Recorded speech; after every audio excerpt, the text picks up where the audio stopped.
Hi, I'm Dr. Zeig, Jeff Zeig, the director and the founder of the Milton Erickson Foundation here in Phoenix, with another 5-minute video for improving your practice.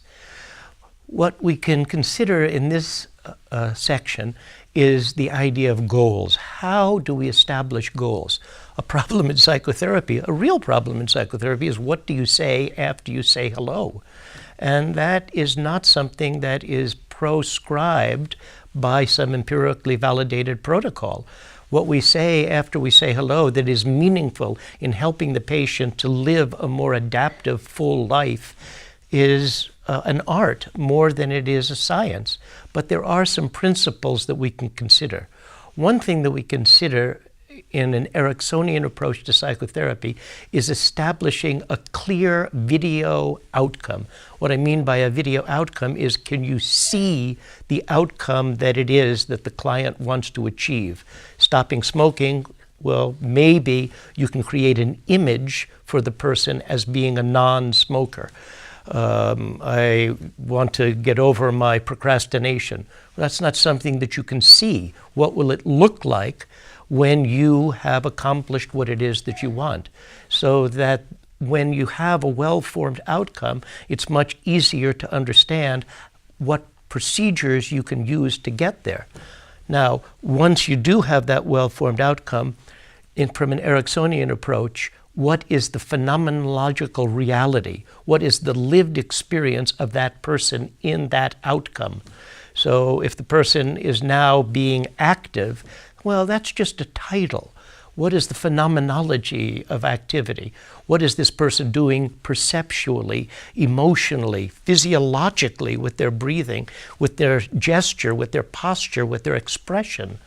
And begin to understand and divide the goal, the video outcome, with a series of components, and understand that human behavior is characterized by perception and by gesture, by posture, by tone, by tempo, by memory, by relationship, by intellect, by behavior, by cognition.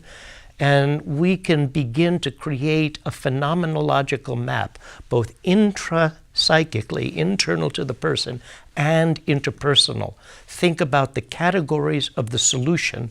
Once you can have a video outcome, once you can understand the components, then you can begin to start the patient on a train of activity, start the client on a train of activity that helps the client to access those components.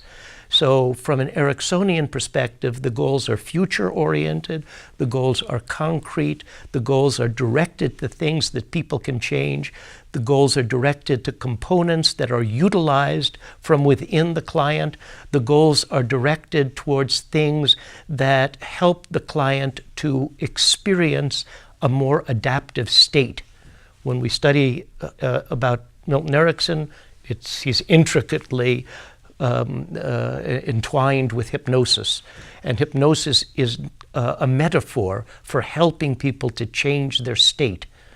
And in one of the 5-minute videos subsequently, I'm going to deconstruct hypnosis into some of its component parts so that you can understand the model that I'm presenting you about how do we establish goals. We establish goals by understanding the phenomenological components of the constructed state that the client wants to be in, and we begin to use techniques like hypnosis, like metaphor, like anecdotes, indirect suggestion, directives, symbolic tasks, literature, poetry, to help the client to realize those components and take the steps into living the outcome that the client desires. This is Jeff Zeig with your 5-minute video tip for today. Thank you.